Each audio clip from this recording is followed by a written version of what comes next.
கற்றது உலகளவாகவும் கல்லாதது கைமண்ணளவாகவும் இருக்கட்டும். Hello everyone, எல்லாரும் எப்படி இருக்கீங்க? நல்லா இருக்கீங்களா? இனி நம்ம பார்க்க போகிற டாபிக் வந்து கொரோனா டைமில் ஒருத்தர் இறந்துட்டார். அவரே போன மே மாதமும் இறந்துட்டார். திரும்பியும் உயிரோட வந்தார், அரெஸ்ட் பண்ணிட்டாங்க. அவருக்கு 30 வருஷம் ஜெயில் தண்டனை கிடைக்கும் அப்படின்னு சொல்லியிருக்காங்க. என்னடா சொல்கிற, ஒன்றுமே புரியல. ஆல்ரெடி ஒருத்தர் இறந்துட்டாரு, திரும்பியும் அவரே இறந்துட்டாரு, திரும்பியும் அவர் உயிரோட வராரு, அவர் அரெஸ்ட் பண்ணிட்டாங்க, 30 வருஷம் ஜெயில் தண்டனை. கதை இன்ட்ரெஸ்டிங்காக இருக்குல்ல? வாங்க டாபிக் உள்ள போகலாம். இனி நம்ம பார்க்க போகிற டாபிக் எது ரிலேட்டட் விஷயம் அப்படின்னு பார்த்தீங்கன்னா பாஸ்வேர்ட் அவேர்னஸ் அப்படிங்கிற ஒரு விஷயம் தான் நம்ம வந்து பேச போகிறோம்.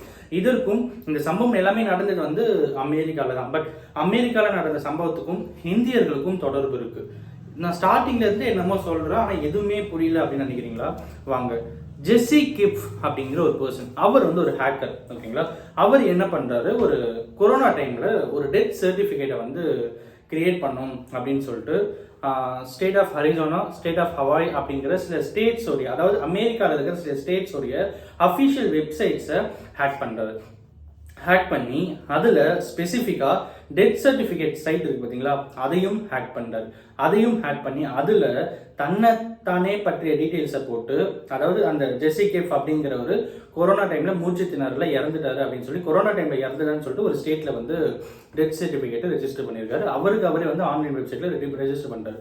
திரும்பியும் அவர் என்ன பண்ணார், போன மே மாதம் ஸ்டேட் ஆஃப் ஹவாயிலையும் வந்து அதே மாதிரி ஒரு சர்டிஃபிகேட்டை கிரியேட் பண்ணி ரெஜிஸ்டர் பண்ணிட்டாரு. ஸோ இது எதுக்கு பண்ணாரு அப்படின்னு கேட்டிங்கன்னா, அவர் வந்து ஒரு ஹேக்கர். இன்கேஸ் அவர் பண்ணுற பிஸ்னஸில் அவர் யாராவது தேடி வராங்க அப்படின்னா ஆன்லைனில் பார்க்கும்போது, அட இவரப்பா ஆல்ரெடி இறந்துட்டாரு, இவர் எப்படி பண்ணியிருப்பாரு அப்படிங்கிற ஒரு கன்ஃபியூஷன் கிரியேட் பண்ணும். என்ன நோக்கி யாரும் வந்துடக்கூடாது, நான் பண்ணுற கிரைம் நோக்கி யாரும் வந்துடக்கூடாது அப்படிங்கிறதுக்காக ஒரு கன்ஃபியூஷனை கிரியேட் பண்ணணும் அப்படின்னு சொல்லிட்டு அவரே 2 ஸ்டேட்டில் தான் இறந்துட்டதா வந்து கிரியேட் பண்ணிடுறாரு. அண்ட் திருப்பியும் அவரோட ஆக்டிவிட்டீஸ்லாம் ஸ்டார்ட் பண்ணும்போது ரீசெண்டாக ஒரு இன்ஃபர்மேஷன் வருது. மைல் ஸ்டோன் அப்படிங்கிற ஒரு ஃபேமஸ் கம்பெனி, ஓகேங்களா, அவங்க இன்னொரு கம்பெனி இருக்காங்க. இந்த 2 கம்பெனியுமே வந்து ஹோட்டல் மேரியட், ஓகேங்களா, மேரியட் அப்படிங்கிறது ஒரு பெரிய ஹோட்டல். அந்த ஹோட்டல் மேரியட்டோடைய டைப்.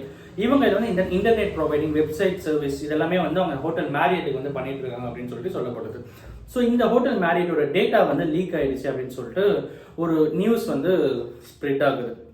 அப்படி ஸ்ப்ரெட் ஆகும்போது ஃபோர்ப்ஸ் அப்படிங்கிற அங்கே இருக்கிற ஒரு பத்திரிகை, ஓகேங்களா, ஆங்கில பத்திரிகை ஃபோர்ப்ஸ் அப்படிங்கிறது, அவங்க என்ன பண்ணுறாங்க, அவங்களுடைய நியூஸ் சேனல் மீடியா மூலியமா மேரியட் என்ன பண்ணுறாங்க, இல்லை டேட்டாலாம் லீக் ஆகலை, எல்லாம் ப்ராப்பராக இருக்குது அப்படிங்கிற ஒரு ஸ்டேட்மெண்ட்டை வந்து கொடுத்துட்றாங்க. அகைன் இந்த ஜெஸ்ஸி கிஃப் அப்படிங்கிறவர் என்ன பண்ணுறாரு, வேற ஒரு சைட்டை ஹேக் பண்ண போகும்போது அங்கே இருக்கிற FBI வந்து நோட்டீஸ் பண்ணிடுறாங்க. யாரோ வந்து வெப்சைட்டை ஹேக் பண்ண வராங்க, யாருன்னு தெரியும்னு சொல்லிட்டு பார்க்கும்போது அன்ஃபார்ச்சுனேட்டாக அந்த டைமில் அவருடைய ஓன் IP அட்ரஸை வச்சு ஹேக் பண்ணி ட்ரை பண்ணியிருக்காரு.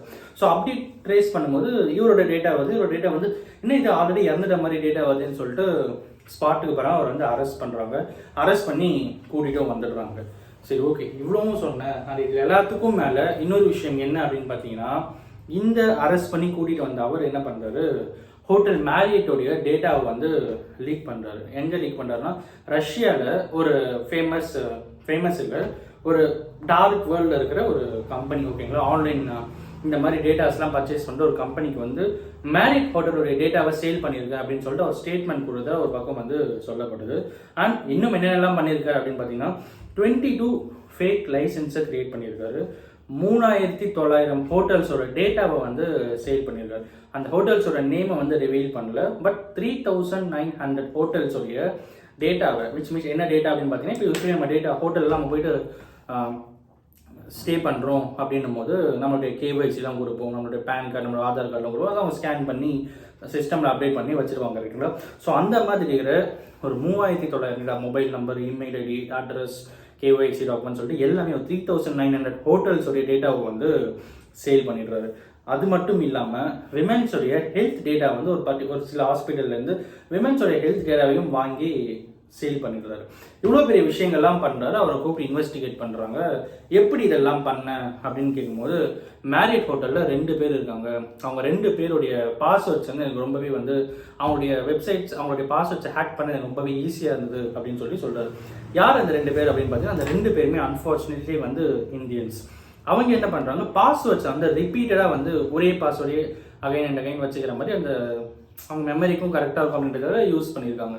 ஸோ இவர் என்ன சொல்கிறாரு, அரெஸ்ட் ஆன ஜெஸ்ஸி கிஃப் என்ன பண்ணுறாரு, என்ன சொல்கிறாரு, பாஸ்வேர்ட்ஸ் வந்து பழைய பாஸ்வேர்டையும் வந்து ரிப்பீட் பண்ணுறாங்க. அதனால் எனக்கு ஹேக் பண்ணுறதுக்கு ரொம்பவே ஈஸியாக இருந்தது அப்படிங்கிற விஷயத்தை அவர் வந்து சொல்கிறாரு. இது வந்து நம்ம பெரிய பேசு பொருளாகவே வந்து மாறுது. இந்த வீடியோ மூலிமா நான் உங்ககிட்ட சொல்ல ஒரு விஷயம் என்ன அப்படின்னு பார்த்தா, நிறைய பேர் வந்து இன்டர்நெட் பேங்கிங் வந்து யூஸ் பண்ணிட்டு இருப்போம், நிறைய பேர் வந்து கூகுள் பே யூஸ் பண்ணிட்டு இருப்போம், ஃபோன்பே யூஸ் பண்ணிட்டு இருப்போம், அண்ட் ஆன்லைன் வெப்சைட்ஸ் நிறைய யூஸ் பண்ணிட்டு இருப்போம், சோஷியல் மீடியா லாகின்ஸ் நிறைய பேர் யூஸ் பண்ணிட்டு இருப்போம், அண்ட் அஃபிஷியலி ஆஃபீஸ் லாகின்ஸ் நிறைய பேர் யூஸ் பண்ணிட்டு இருப்போம், பேங்க் லாகின் யூஸ் பண்ணிட்டு இருப்போம், ஐடி செக்டரில் இருக்கிறோம் அவங்க கம்பெனியோட லாகின்ஸ் நிறைய பேர் யூஸ் பண்ணிருப்போம். பட் நிறைய பேர் பண்ணுற தப்பு என்ன அப்படின்னு பார்த்தீங்கன்னா, பாஸ்வேர்ட்ஸை மாற்றாமல் அப்படியே வச்சுக்கிறது தான். இப்போ ஃபார் எக்ஸாம்பிள் abcd@001 அப்படின்ற ஒரு பாஸ்வேர்ட் போடுறோம்னா, அந்த பாஸ்வேர்டு எக்ஸ்பயர் ஆகும்போது abcd@002 போடுவோம். திருப்பி அந்த பாஸ்வேர்டு எக்ஸ்பயர் ஆகும்போது abcd@001 போடுவோம். ஸோ இதே ரிப்பீட்டிவா அந்த பாஸ்வேர்டையே வச்சுக்கிற மாதிரி இருக்கும். நிறைய இடத்துல வந்து 5 பாஸ்வேர்ட்ஸ் வந்து யூஸ் பண்ணுற மாதிரி சில ஆப்ஷன்ஸ் இருக்கும். மேக்ஸிமம் இப்போ ஒரு டைம் அந்த பாஸ்வேர்ட் யூஸ் பண்ணிட்டு அகைன் நெக்ஸ்ட் 5 டைம்ஸ் அந்த பாஸ்வேர்ட் வந்து யூஸ் பண்ண முடியும். பட் 6th டைம் அதே பாஸ்வேர்ட் யூஸ் பண்ணுற மாதிரி சில விஷயம். ஸோ அப்போ என்ன ஆகுது, 5 பாஸ்வேர்ட்ஸை ரிப்பீட்டிவாக நம்ம யூஸ் பண்ணுற மாதிரி ஒரு சுச்சுவேஷன் கிரியேட் ஆகுது. இந்த மாதிரி ஆப்ஷன் நிறைய பேர் வந்து நம்மளுடைய மெமரி பவருக்காகவும் நமக்கு வந்து ஈஸியாக மெமரியில் இருக்கும் தேவையில்லை, இப்போ ஃபர்கட் பாஸ்வேர்ட்லாம் கொடுக்கணும், ஃபர்கட் பாஸ்வேர்ட்லாம் கொடுத்தா பெரிய சிக்கலாகும் அப்படின்னு சொல்லிட்டு யோசிக்கணும். நிறைய பேர் என்ன பண்ணுறாங்க, யூஸ் பண்ண பாஸ்வேர்டையே சேஞ்ச் பண்ணிகிட்டே இருக்காங்க. இல்லை ஒரு நம்பர், ஒரு லெட்டர், ஒரு ஸ்பெஷல் கேரக்டர் மட்டும் சேஞ்ச் பண்ணி பாஸ்வேர்ட் சேஞ்ச் பண்ணுறவங்க நிறைய பேர் இருக்காங்க.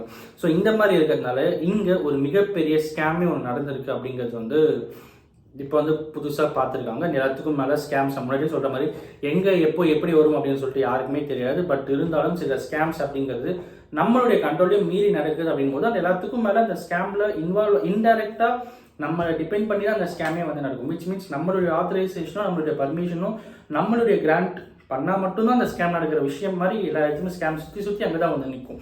இப்போது ஸ்க்ரீன்ஷாட்ஸ் ஷேர் பண்ணுறோம் அப்படின்னா, இப்போ மொபைல் ஆப் டவுன்லோட் பண்ணுறோம் அப்படின்னும் போது நம்மளுக்கு ஸ்க்ரீன் ஷேரிங் அவங்களுக்கு போகுதுன்னா நம்ம மொபைல் ஆப் டவுன்லோட் பண்ண தான் மெயின். நம்ம டவுன்லோட் பண்ணாமல் வந்து அவங்களுக்கு ஸ்க்ரீன் ஷேரிங் போயிருக்காரு. ஸோ இந்த மாதிரி எல்லா விதத்துலையுமே பார்த்தா இன்டெரக்டாக விக்டிமே, அதாவது தப்பு பண்ணவங்களே, அதாவது பாதிக்கப்பட்டவங்களே வந்து ஏதோ ஒரு விதத்தில் வந்து ரீசன் ஆகிடுறாங்க. இதையாக வந்து ஒரு ப்ளஸ் பாயிண்டாக எடுத்துக்கிறாங்க. ஸோ மேக்ஸிமம் அவேர்னஸை கிரியேட் பண்ணணும் அப்படிங்கிறதுக்காக இன்னைக்கு இந்த வீடியோ நான் மேக் பண்ணுறேன். பாஸ்வேர்டை மேக்ஸிமம் சேஞ்ச் பண்ணிகிட்டே இருங்க. முடிஞ்ச அந்த பாஸ்வேர்ட் வந்து ஒரு மொபைல்ஸில் நோட்ஸ்லையோ இல்லைனா உங்ககிட்ட டைரியில் வந்து நோட் பண்ணிக்கோங்க. இந்த டேட்டில் நான் இந்த பாஸ்வேர்ட் போட்டிருக்கேன், இந்த வெப்சைட்டுக்கு யூசர் நேம் பாஸ்வேர்ட்னு சொல்லிட்டு நோட் பண்ணிட்டு வரதுல தப்பு இல்லை. பெரிய பெரிய ரிஸ்க், பெரிய பெரிய அசம்பாவிதமே இந்த வீடியோ மூலிமா இந்த பாஸ்வேர்ட் சேஞ்ச் பண்ணாமல் பழைய பாஸ்வேர்டே வச்சுட்டு இல்லாமல் புது பாஸ்வேர்டை நம்ம கிரியேட் பண்ணி வைக்கிறது ரொம்பவே யூஸ்ஃபுல்லாக இருக்கும் அப்படிங்கிறது இனி இந்த வீடியோ மேக் பண்ணுறேன். அண்ட் அஃப்கோர்ஸ் இந்த வீடியோ யாரா ஒருத்தருக்கு நாலேஜ் ஷேர் இருக்குன்னு சொல்லிட்டு நான் நம்புகிறேன். தேங்க்ஸ்.